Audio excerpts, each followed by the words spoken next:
April 15th, 1943, 1400 hours.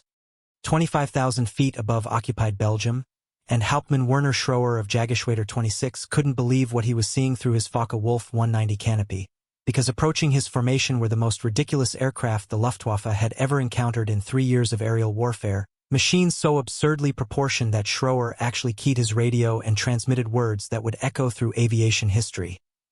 Mein Gott, the Americans are flying. Barrels. Flying barrels, that's what these Republic P-47s looked like to the battle-hardened German pilots who had dominated European skies since 1939, and as Schroer watched these ungainly American fighters lumber toward his sleek Focke-Wulfs, he couldn't suppress a laugh that crackled across the radio frequency, because these Thunderbolts, with their massive radial engines protruding like beer kegs, their stubby wings that seemed too small for their bloated fuselages, and their bubble canopies perched atop bodies that resembled bathtubs more than fighter planes, appeared to be everything a combat aircraft shouldn't be. Yet within 6 months, these same German pilots who laughed that April morning would be writing their final letters home, praying they wouldn't encounter the very machines they had mocked. The mockery spread through Luftwaffe squadrons faster than a Messerschmitt Bf 109 in a dive, with German aces creating an entire vocabulary of insults for the P-47, calling them Ami Badewan, which meant American bathtub, Fliegen Bierfass meaning flying beer barrel, and most dismissively, Dick Autos or fat cars, because to pilots who had spent years perfecting the art of aerial combat in nimble, razor-sharp fighters that could dance through the sky like birds of prey, these 7-ton American monsters seemed like a desperate joke from a nation that clearly didn't understand the first thing about fighter design. Yet what these German pilots didn't know, what they couldn't have imagined in their wildest nightmares, was that they were looking at the machine that would systematically destroy the Luftwaffe's ability to defend the Reich. Werner Schroer himself was no amateur to dismiss lightly,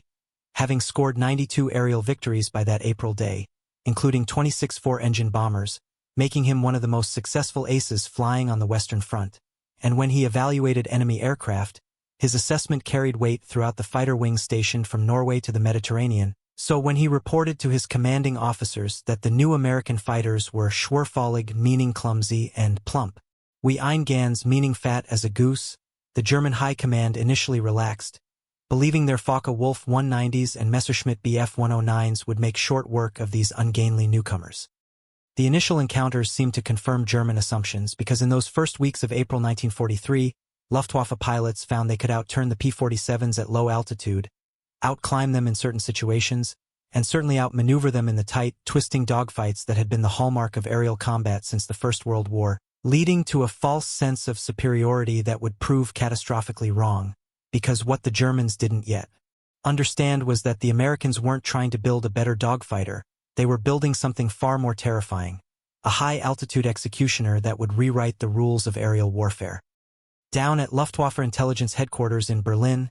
analysts pored over the technical specifications of captured P-47 documentation with barely concealed amusement, noting that this Thunderbolt weighed 17,500 pounds fully loaded, making it the heaviest single-engine fighter ever to enter combat, powered by a Pratt & Whitney R2800 double Wasp engine that seemed absurdly oversized, carrying 850 caliber Browning M2 machine guns that seemed like overkill, and capable of carrying 2,500 pounds of bombs, which seemed to confirm their suspicion that the Americans had tried to build a jack of all trades and ended up with a master of none. Yet these same analysts would later burn these reports rather than let them fall into Allied hands,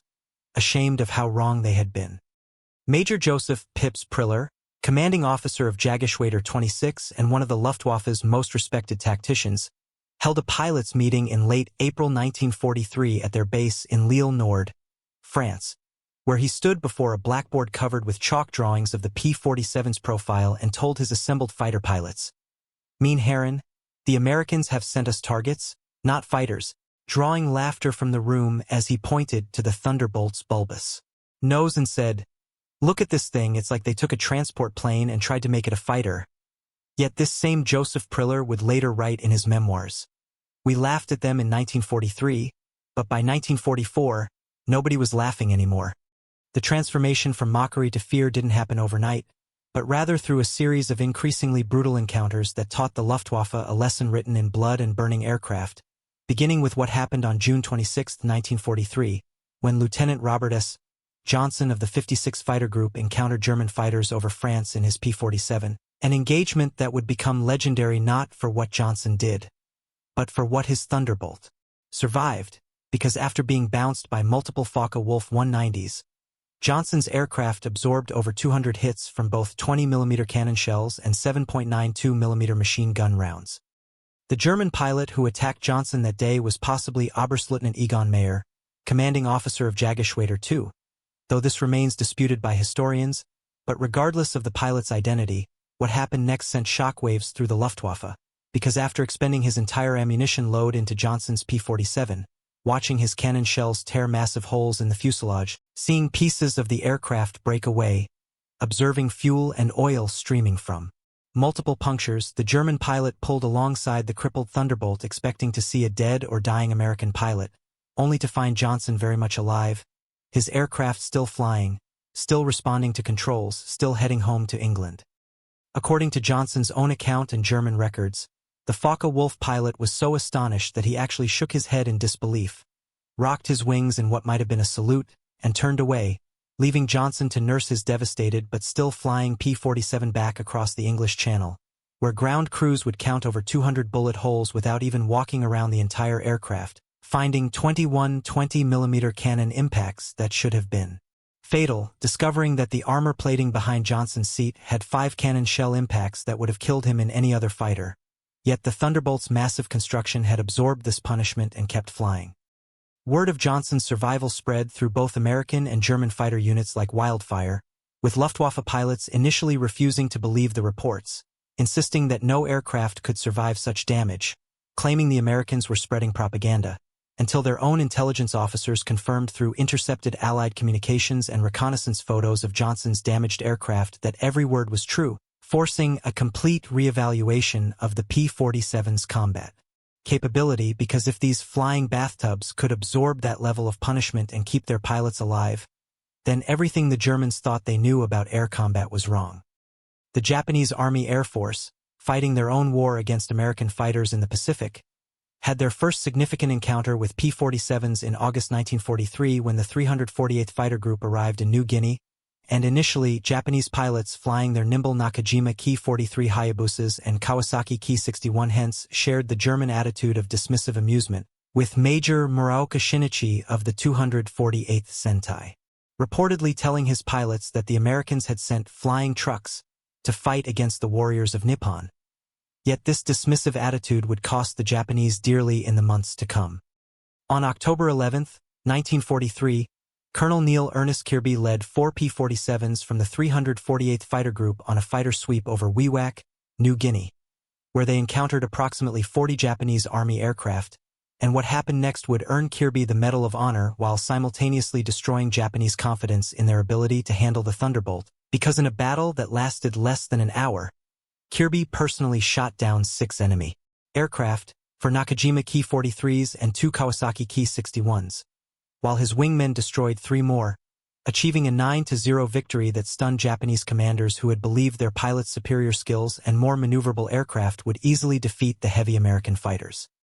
The Japanese pilots who survived that October day reported something that terrified their commanders. The P-47s had attacked from high altitude, diving at speeds their Ki-43s couldn't match, firing those 850 caliber guns in short bursts that literally disintegrated Japanese aircraft, with one pilot describing how his wingman's Ki-43 simply exploded when hit by a 2-second burst, the aircraft breaking into so many pieces that it looked like cherry blossoms scattered by a typhoon. A poetic description that couldn't hide the horror of facing an enemy whose firepower was unlike anything they had encountered.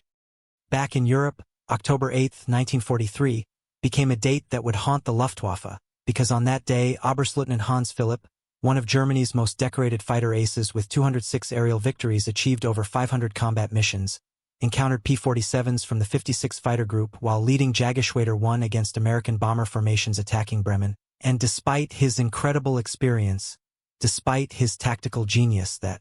had kept him alive through battles that had killed dozens of his comrades, Philipp couldn't overcome the Thunderbolts' advantages at high altitude.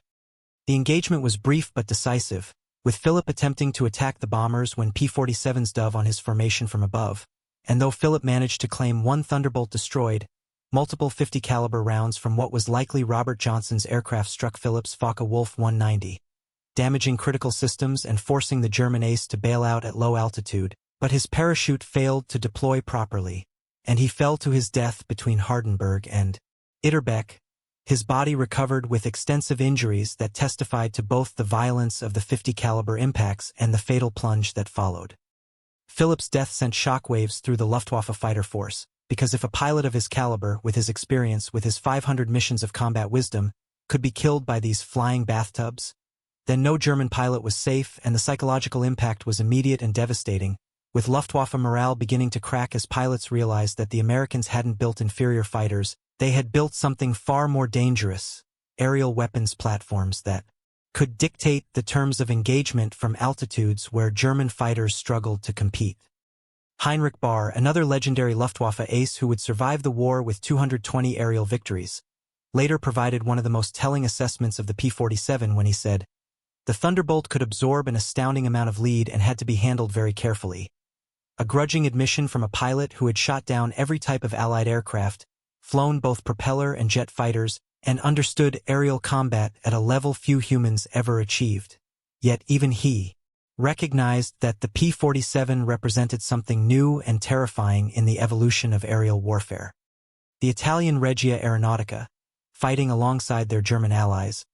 had their own encounters with P-47s beginning in late 1943, when the 325th Fighter Group began operations from bases in Italy, and Italian pilots flying their Macchi C-202 Folgores and C-205 Veltros initially shared the German assessment that these American fighters were too heavy and clumsy to be effective, with Maggiore Adriano Visconti of the 4th Stormo reportedly joking that the Americans had confused fighters with bombers, yet the joke turned bitter when Italian pilots began encountering P-47s in combat.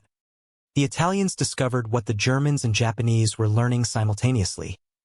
The P-47's apparent disadvantages were actually carefully calculated design choices that created advantages in specific combat situations, particularly at high altitude where the turbo-supercharged R-2800 engine gave the Thunderbolt superior performance, in high-speed dives where the aircraft's weight became an asset rather than a liability, and in firepower delivery where those 50 caliber guns could destroy any Axis aircraft with a single well-placed burst, leading Italian pilots to develop the same reluctant respect tinged with fear that their allies were experiencing. By December 1943, Luftwaffe training schools had completely revised their tactical instruction regarding P-47s, with new pilots being explicitly warned never to engage Thunderbolts above 25,000 feet,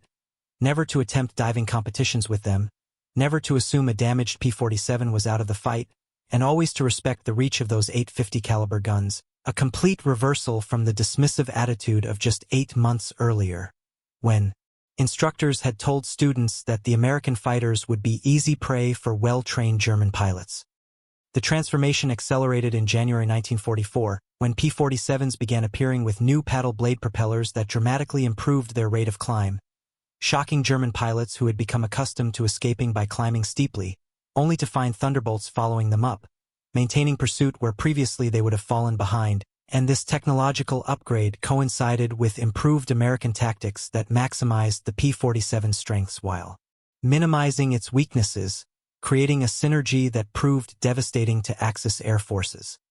Republic Aviation's factories in Farmingdale, New York, and Evansville, Indiana, were producing P-47s at a rate that seemed impossible to German intelligence officers, with 28 aircraft rolling off assembly lines every single day at peak production, each one powered by that massive Pratt & Whitney R-2800 double Wasp engine that German engineers grudgingly admired for its reliability and power output,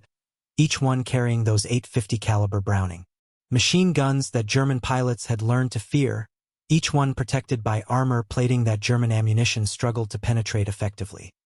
The numbers were staggering and demoralizing for the Axis powers. By early 1944, the United States Army Air Forces had over 2,000 P-47s operational in Europe alone, with hundreds more in the Mediterranean and Pacific theaters. While German aircraft production was struggling to replace losses, Japanese factories were being bombed into rubble, and Italian production had essentially ceased after the armistice, creating a mathematical certainty that grew more oppressive with each passing month, a weight of numbers that pressed down on Axis morale like a physical force. Major General Adolf Galland, general of fighters for the Luftwaffe and one of Germany's most successful aces, wrote in a report to Hermann Göring in March 1944 that the P-47 has proven to be a formidable opponent that we initially underestimated, going on to describe how Thunderbolt pilots had developed tactics that negated German advantages in maneuverability by refusing to engage in turning fights, instead using their superior high-altitude performance and diving speed to execute slashing attacks that gave German pilots no opportunity to bring their skills to bear, a fighting style that Galland characterized as brutally efficient. The water injection system installed in P-47s, which pilots activated using war emergency power, provided an additional 800 horsepower for brief periods, allowing Thunderbolts to accelerate out of dangerous situations or press home attacks with shocking speed, and German pilots reported instances where P-47s they thought they had trapped suddenly surged forward with unexpected power, escaping certain death or turning the tables on their attackers, leading to a saying among Luftwaffe pilots: "Never assume a Thunderbolt is beaten until you see it burning on the ground." In the Pacific, Japanese naval pilots flying the Mitsubishi A6M0 initially believed their famous fighter's maneuverability would make short work of the heavy American Thunderbolts, but they discovered what their Army counterparts had learned. The P-47 pilots refused to fight on Japanese terms, instead using boom and zoom tactics that turned aerial combat into a series of high-speed slashing attacks where the Zero's agility meant nothing, where the Thunderbolt's weight advantage in dives was decisive, where those 850 caliber guns turned lightweight Japanese fighters into flaming confetti with horrifying efficiency. The psychological warfare aspect of the P-47 became increasingly important as 1944 progressed, with the distinctive sound of those massive Pratt and Whitney engines causing panic among Axis ground forces who had learned that Thunderbolts carried not just machine guns but also bombs and rockets, up to 2,500 pounds of ordnance that could destroy tanks, trains, and artillery positions, earning the aircraft a dual reputation as both fighter and fighter-bomber. That multiplied its psychological impact on enemy morale. By mid-1944, Luftwaffe pilots were being explicitly instructed to avoid combat with P-47s unless they had significant tactical advantages, a humiliating reversal for an air force that had once dominated European skies, and the few German pilots who did successfully engage Thunderbolts often found their victories were Pyrrhic, with damage to their own aircraft or expenditure of ammunition leaving them vulnerable to the seemingly endless stream of American fighters that followed, because by this point the United States was producing P-47s faster than the Axis could shoot them down. The story of Unteroffizier Willy Reschke of Jagdgeschwader 301 illustrates the transformation in German attitudes perfectly, because in April 1943 he had written to his girlfriend that the Americans have sent us flying pigs to shoot down. But by September 1944 his letters had taken on a different tone entirely, writing, "We call them Thunderbolts now, not bathtubs, because when they strike, men die."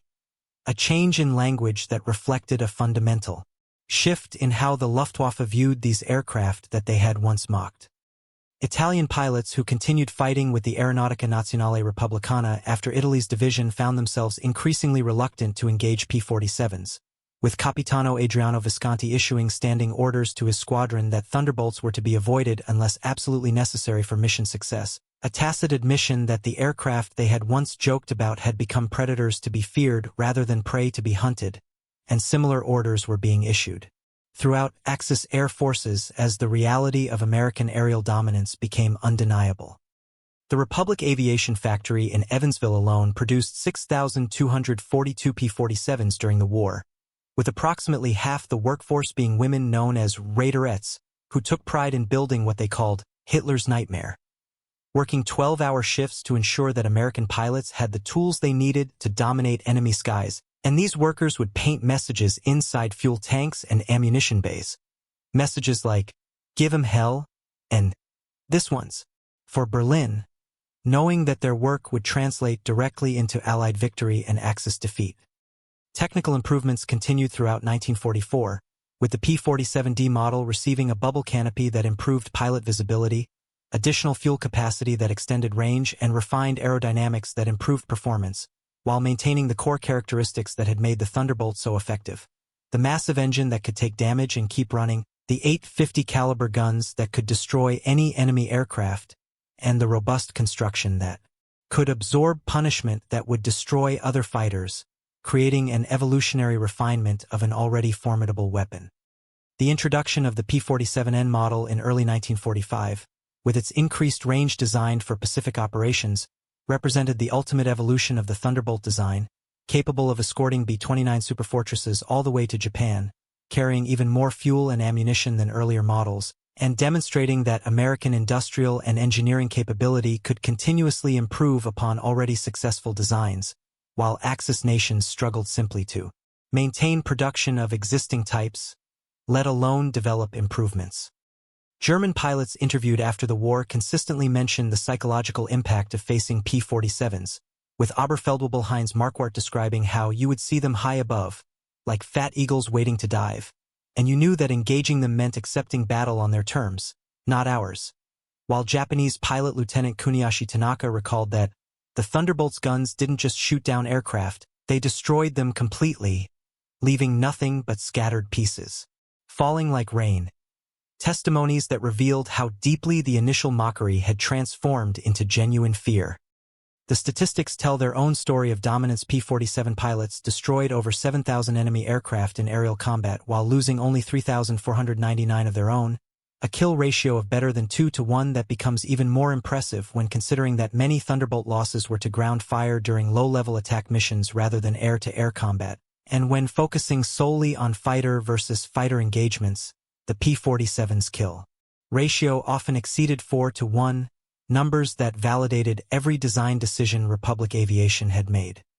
Ground attack statistics were equally impressive, with P-47s destroying 86,000 railroad cars, 9,000 locomotives, 6,000 armored fighting vehicles, and 68,000 trucks during the war in Europe alone, numbers that dwarf the achievements of any other Allied fighter bomber and help explain why German soldiers came to fear the sound of Thunderbolt engines as much as their pilots did.